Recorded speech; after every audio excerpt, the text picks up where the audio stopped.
Hi everyone, this is Veronica. आज हम बात करने वाले हैं भारत के आयोडीन सर्वे के बारे में। 2018-19 की क्या रिपोर्ट आई है।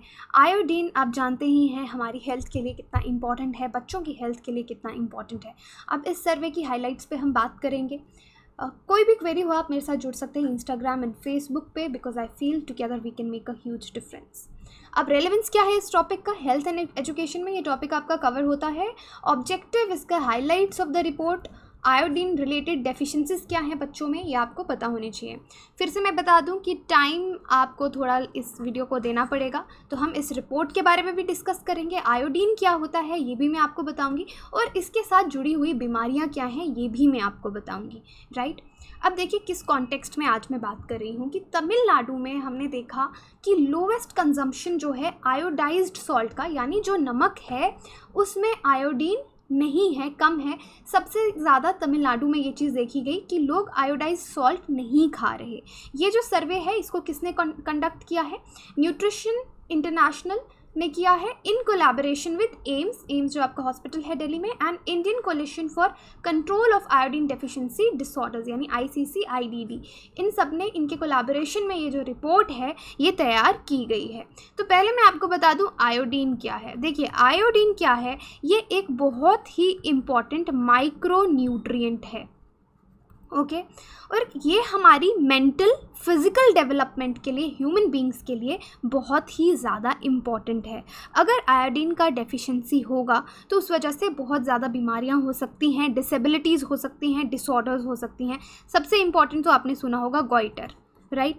इसके बाद हाइपोथायरॉयडिज्म है, क्रिटिनिज्म है, एबॉर्शन भी हो सकता है, मिसकैरेज जिसको आप बोल सकते हैं, स्टिल बर्थ्स यानी जो बच्चा पैदा हो रहा है वो पहले से ही मरा हुआ है, मेंटल रिटार्डेशन हो सकती है, और आपको साइकोमोटर यानी बहुत सारे जो डिफेक्ट्स हैं, slow down in thought process हो गया कि यानी सोचने की क्षमता आपकी स्लो हो जाएगी, फिजिकल मूवमेंट्स जो हैं इंडिविजुअल की उनमें रिडक्शन देखी जाएगी, इस तरह के डिसेबिलिटीज़ हो सकते हैं। 1992 में इंडिया ने सॉल्ट की फोर्टिफिकेशन, ये टर्म है FORTI, फोर्टिफिकेशन का मतलब है कि जब किसी भी खाने की चीज़ को हम उसकी न्यूट्रिशन वैल्यू बढ़ाने के लिए कुछ उसमें और ऐड करते हैं। जैसे आपने गोल्डन राइस सुना होगा, उसमें हमने वाइटामिन ऐड की, इसी तरह से सॉल्ट में हम आयोडीन ऐड कर रहे हैं तो इसको सॉल्ट की फोर्टिफिकेशन करना बोलेंगे, राइट। तो 1992 में हमने आयोडीन को मैंडेटरी कर दिया कि डायरेक्ट ह्यूमन कंजम्पशन जो है सॉल्ट के साथ आयोडीन की वो मैंडेटरी हो जाए। और 2011 में जो सुप्रीम कोर्ट है उसने भी मैंडेट दे दिया कि यूनिवर्सल आयोडाइजेशन जो है आयोडीन डेफिशिएंसीज को पूरी करने के लिए वो करनी चाहिए, यानी नमक के साथ आयोडीन जो है वो होना चाहिए। और रीसेंट एक इनिशिएटिव भी इस रिगार्ड में लिया गया, ये मैं आपको नाम बता देती हूँ इसका, ये है जीवन बिंदी। ये आयोडीन पैच है जो कि एक रेगुलर बिंदी की तरह डिज़ाइन किया गया है। इसको शुरू किया गया 1 लाख ट्राइबल विमेन जो है नॉर्थ वेस्ट महाराष्ट्र में, उनकी जो लड़ाई है आयोडीन डेफिशिएंसी के साथ, एज ये जो ट्राइबल्स थे ये कंज्यूम नहीं कर रहे थे आयोडाइज्ड सॉल्ट, तो जीवन बिंदी जो है ये इनके लिए शुरू किया गया। तो चलिए आगे बढ़ते हैं। अब पहले हम इस रिपोर्ट्स की हाइलाइट्स पे नज़र डालेंगे कि इस रिपोर्ट में क्या क्या देखा गया। देखिए इसमें एक जो स्टडी है उसने शो किया कि 76.3 इंडियन हाउस होल्ड्स जो हैं वो सफिशेंटली जो है आयोडाइज्ड सॉल्ट यानी वो नमक जिसमें आयोडीन है वो खा रहे हैं, जिसका मतलब है 15 पार्ट्स पर मिलियन आयोडीन वो ले रहे हैं। वर्स्ट परफॉर्मर्स जो थी वो स्टेट्स कौन सी थी, तमिलनाडु जहाँ पे 61% था, आंध्र प्रदेश में 63.9, राजस्थान में 65.5, उड़ीसा में 65.8%, झारखंड में 68.8%। ये जो सर्वे है मैं आपको बता चुकी हूँ किसने कंडक्ट किया, आप यहाँ पे देख सकते हैं किनके कोलैबोरेशन में ये सर्वे कंडक्ट किया गया है। उसके बाद ये जो सर्वे है इसने आयोडीन कंटेंट को सैम्पल्स जो हैं कुकिंग सॉल्ट के, वहाँ से लोगों के घरों में हाउस होल्ड्स में जाके सैम्पल्स उठाए और उसमें चेक किया कि एस्टिमेट कवरेज जो है आयोडाइज्ड सॉल्ट का कितना है फिर इन्होंने ये रिपोर्ट जो है वो जारी की। ये सर्वे से हमको ये भी पता चला 36 जो हमारी स्टेट्स एंड यूनियन टेरिटरीज़ हैं टोटल, उसमें से 13 हमारी ऑलमोस्ट जो स्टेट्स हैं उन्होंने ऑलरेडी यूनिवर्सल सॉल्ट आयोडाइजेशन जो है वो अचीव कर लिया है। यानी वहाँ पे 90% से ज़्यादा जो हाउस होल्ड्स हैं, जो घर हैं, वहाँ पे वो आयोडाइज्ड नमक जो है वो खा रहे हैं। अब देखिए इतना डिफरेंस क्यों, अगर यहाँ पे कुछ स्टेट्स आई, क्योंकि तमिलनाडु में तो सॉल्ट बनाया जाता है, राइट, तो वहाँ पे ये इतना डिफरेंस हमको देखने के लिए क्यों मिल रहा है। उससे पहले आप देख लीजिए worth the salt on an average India में, ये जो मैं आपको बता चुकी हूँ डेटा, ये वही लिखा है। और टॉप 5 स्टेट्स देखिए कौन सी हैं। जे.एंड.के नंबर 1 पे है, खैर अब ये स्टेट नहीं रहा, यूनियन टेरिटरी है, बट एनीवे आप देख सकते हैं जे.एंड.के 99.80, नागालैंड 99.70। तो आप देख सकते हैं किस तरीके से टॉप 5 हैं और ये बॉटम 5 हैं। तो टॉप 5 में आप देख सकते हैं कि आपकी ये नॉर्थ ईस्ट एरिया बहुत अच्छा है और एक जे.एंड.के, और उसके बाद बॉटम में आप देख सकते हैं तमिलनाडु, आंध्र प्रदेश, आपका राजस्थान, उड़ीसा और झारखंड, जहाँ पे परसेंटेज जो है घरों की जहाँ पे आयोडाइज्ड नमक खाया जाता है वो बहुत कम है। अब देखिए आगे कि इतना डिफरेंस क्यों है। देखिए नॉर्थ ईस्टर्न स्टेट्स बहुत अच्छा परफॉर्म कर रही हैं अगर हम आयोडाइज सॉल्ट कंजम्पशन की बात करें, बिकॉज जो डिस्टेंस है उनका 3 salt producing centres, 3 salt producing centres कौन से हैं, आपका गुजरात है, आपका राजस्थान है, और यहाँ पे लिख ही देती हूँ मैं, राजस्थान है, और उसके बाद आपका तमिलनाडु है, राइट। जो इनका डिस्टेंस है वो बहुत ज़्यादा है। अब आप बोलेंगे डिस्टेंस ज़्यादा है तो वो आयोडाइज्ड नमक क्यों खा रहे हैं। देखिए जो स्टेट्स जहाँ पे मैक्सिमम सॉल्ट जो है गुजरात और राजस्थान से लाया जाता है, वहाँ पे रेल से हम इसको भेजते हैं नमक को, और जो सॉल्ट प्रोड्यूसिंग स्टेट्स हैं वो उनके पास नॉन आयोडाइज्ड जो नमक है, क्योंकि वो थोड़ा सस्ता भी होगा, नॉन आयोडाइज्ड सॉल्ट है, वो एक्सेस इजीली हो जाता है, यानी उनको बहुत इजीली मिल जाता है, देयरफॉर वो उसको ऐसे ही कंज्यूम करने लग जाते हैं, विदाउट आयोडीन की प्रोसेसिंग हुए बिना वो उसको कंज्यूम करने लग जाते हैं। यानी जो हमारी मेन 3 स्टेट्स हैं गुजरात, राजस्थान, तमिलनाडु, वहाँ पर लोगों को सॉल्ट बहुत ईजिली मिल जाता है। वो सोचते हैं क्या ही करना है, इसको आयोडाइज सॉल्ट लेके क्या करेंगे, नॉर्मल नमक ही हम खा लेते हैं, राइट। इसलिए ये जो डिफरेंस है वो आपको देखने को मिल रहा है। और अगर हम सॉल्ट प्रोडक्शन की भारत में बात करें तो राजस्थान जो है वो 2nd लार्जेस्ट प्रोड्यूसर है सॉल्ट का, और 5 वर्स्ट कवर्ड स्टेट्स में है। जो मैंने आपको डेटा दिखाया उसमें से 5 वर्स्ट कवर्ड स्टेट्स में है। गुजरात जो है वो 71% सॉल्ट प्रोड्यूस करता है कंट्री में, followed by Rajasthan eight 17%, Tamil Nadu 11%। सबसे ज़्यादा गुजरात में है 71%, उसके बाद राजस्थान में 17%, तमिलनाडु में 11%, और रेस्ट ऑफ द कंट्री जितनी भी है वहाँ पे अराउंड 1% सॉल्ट जो है वो बनाया जाता है, प्रोड्यूस किया जाता है। अब देखिए क्या सिग्निफिकेंस है आयोडाइज्ड नमक का, आयोडीन वाले नमक का क्या इंपॉर्टेंस है। मैं आपको बता चुकी हूँ आयोडीन क्या है, एक बहुत ही वाइटल न्यूट्रिएंट है जो आपको मेंटल फिजिकल डेवलपमेंट में हेल्प करता है। अगर इसकी डेफिशिएंसी हो जाए बहुत सारी बीमारियाँ हो सकती हैं, जिसके बारे में मैं आपको बता चुकी हूँ। चिल्ड्रन जो हैं जिनका जन्म होता है और वो आयोडीन डेफिशिएंट एरियाज़ में उनका जन्म होता है, उनका IQ जो है वो 13.5 IQ पॉइंट्स तक होता है, जो कि बहुत कम है अगर हम आयोडीन सफिशिएंट एरियाज़ की बात करें, यानी जहाँ पे आयोडीन मौजूद है। अब इंडिया ने जो फोर्टिफिकेशन है सॉल्ट का वो 1992 में, जैसे मैंने आपको बताया, उन्होंने मैंडेटरी किया। 2011 का भी जजमेंट आया, लेकिन बीच में 2000 में और 2005 में, पहले 2000 में ये जो 1992 में इसको मैंडेटरी किया गया था कि आयोडीन डालना ही डालना है, इसको थोड़ा रिलैक्स कर दिया गया था, लेकिन फिर उन्होंने देखा कि बहुत ज़्यादा डेफिशिएंसी होने लग गई। फिर 2005 में उन्होंने फिर से रीइम्पोज कर दिया, और 2011 में मैंने आपको सुप्रीम कोर्ट जजमेंट के बारे में बताया। अब बात करते हैं, इंडिया को हमने थायराइड अवेयर करना है, इससे हमारा क्या मतलब है।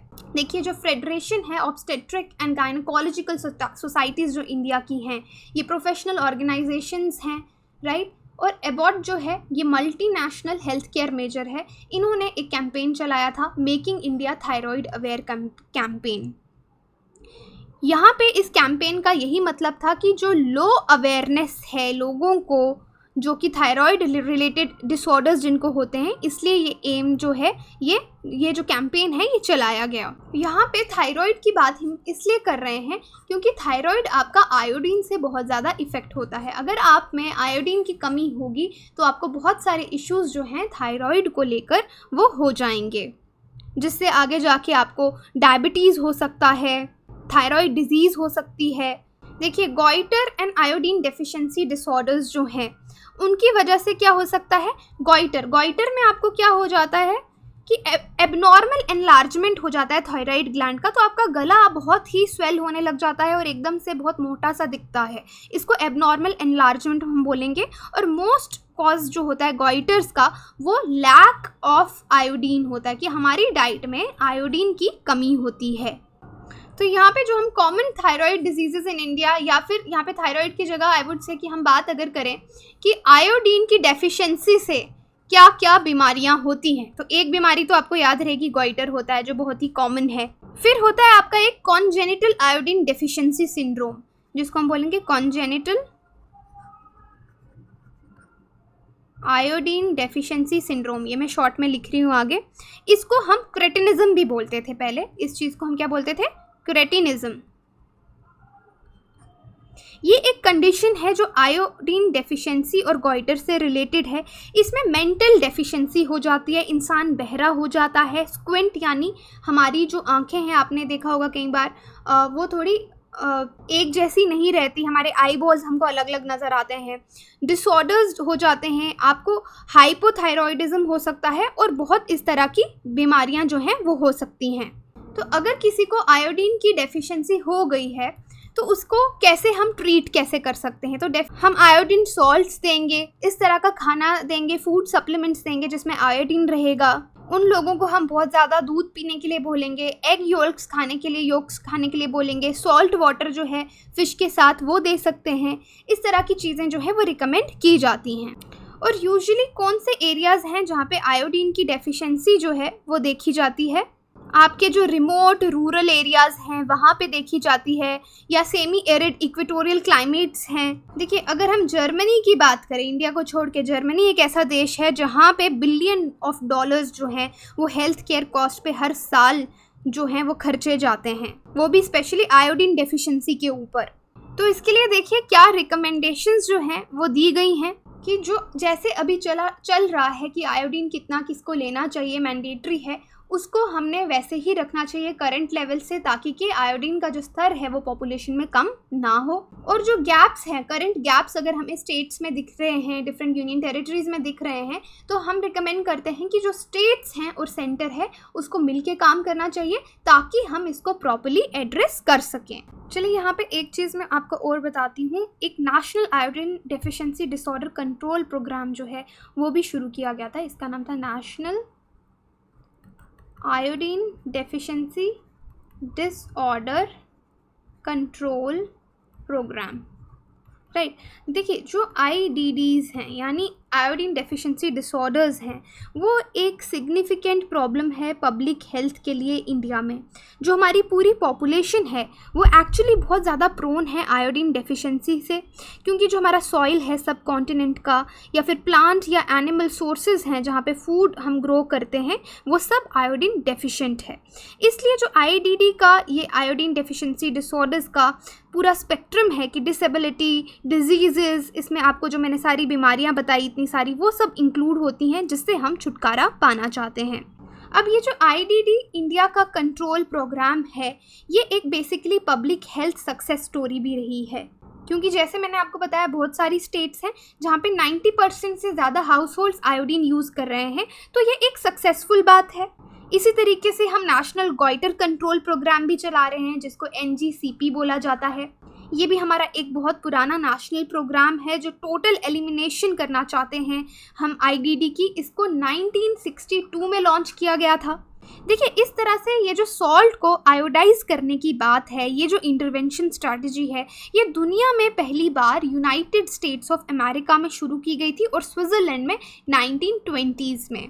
उसके बाद एक बहुत ही बड़ी स्टडी जो है, एक लैंडमार्क स्टडी जो है, हिमाचल प्रदेश के कांगड़ा वैली में की गई थी 1956 से 1972 तक। जिसने सक्सेसफुली डेमोन्स्ट्रेट किया था कि अगर हम नमक को आयोडाइज करके लेंगे तो कितना ज़्यादा जो गॉइटर रेट्स हैं हमारे देश में वो कम हो जाएंगे। ये चीज़ें मैं आपको फैक्ट इसलिए बता रही हूँ क्योंकि देखिए, जब भी हम किसी रिपोर्ट को मेंशन करते हैं हेल्थ इश्यूज़ में, तो हम हमेशा क्रिटिसाइज़ नहीं कर सकते। अगर हमारी गवर्नमेंट ने कोई स्टेप्स लिए हैं तो हमें उनको भी हाईलाइट करना है कि ऐसा नहीं है कि गॉइटर या आयोडीन का प्रॉब्लम आज रिकॉग्नाइज कर रहे हैं। देखिए, जैसे ये प्रोग्राम है NGCP 1962 से चल रहा है और दुनिया में भी ये कब से 1920 से चल रहा है। कांगड़ा वैली में ये सर्वेज 1956-1972 में किए गए। यानी हम हेल्थ को लेकर काफ़ी, हमारी गवर्नमेंट जो है वो सीरियस है।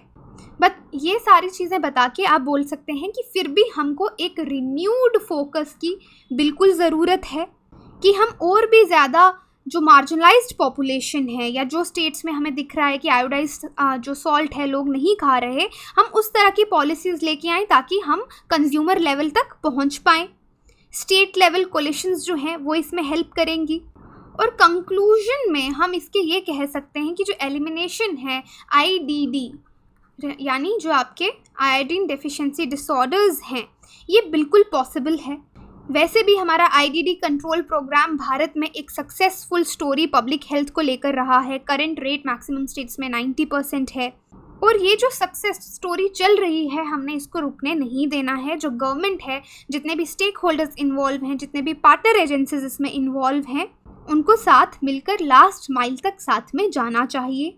अगर हम इसको सच में बिल्कुल एलिमिनेट करना चाहते हैं तो हमको एक कोऑर्डिनेटेड एफर्ट की ज़रूरत है, एक मिशन अप्रोच की ज़रूरत है जो कि इफ़ेक्टिव भी हो और एफिशिएंट भी हो, ताकि आने वाले फ्यूचर में हम इस प्रोग्राम को सस्टेन कर सकें और IDD जो हैं, ये हमारी आयोडीन से रिलेटेड डेफिशिएंसी डिसऑर्डर्स हैं, इनको टोटली एलिमिनेट कर पाएँ। यही था हमारा आज का डिस्कशन। आपकी कोई भी क्वेरी हो आप मेरे को पूछ सकते हैं। Thank you.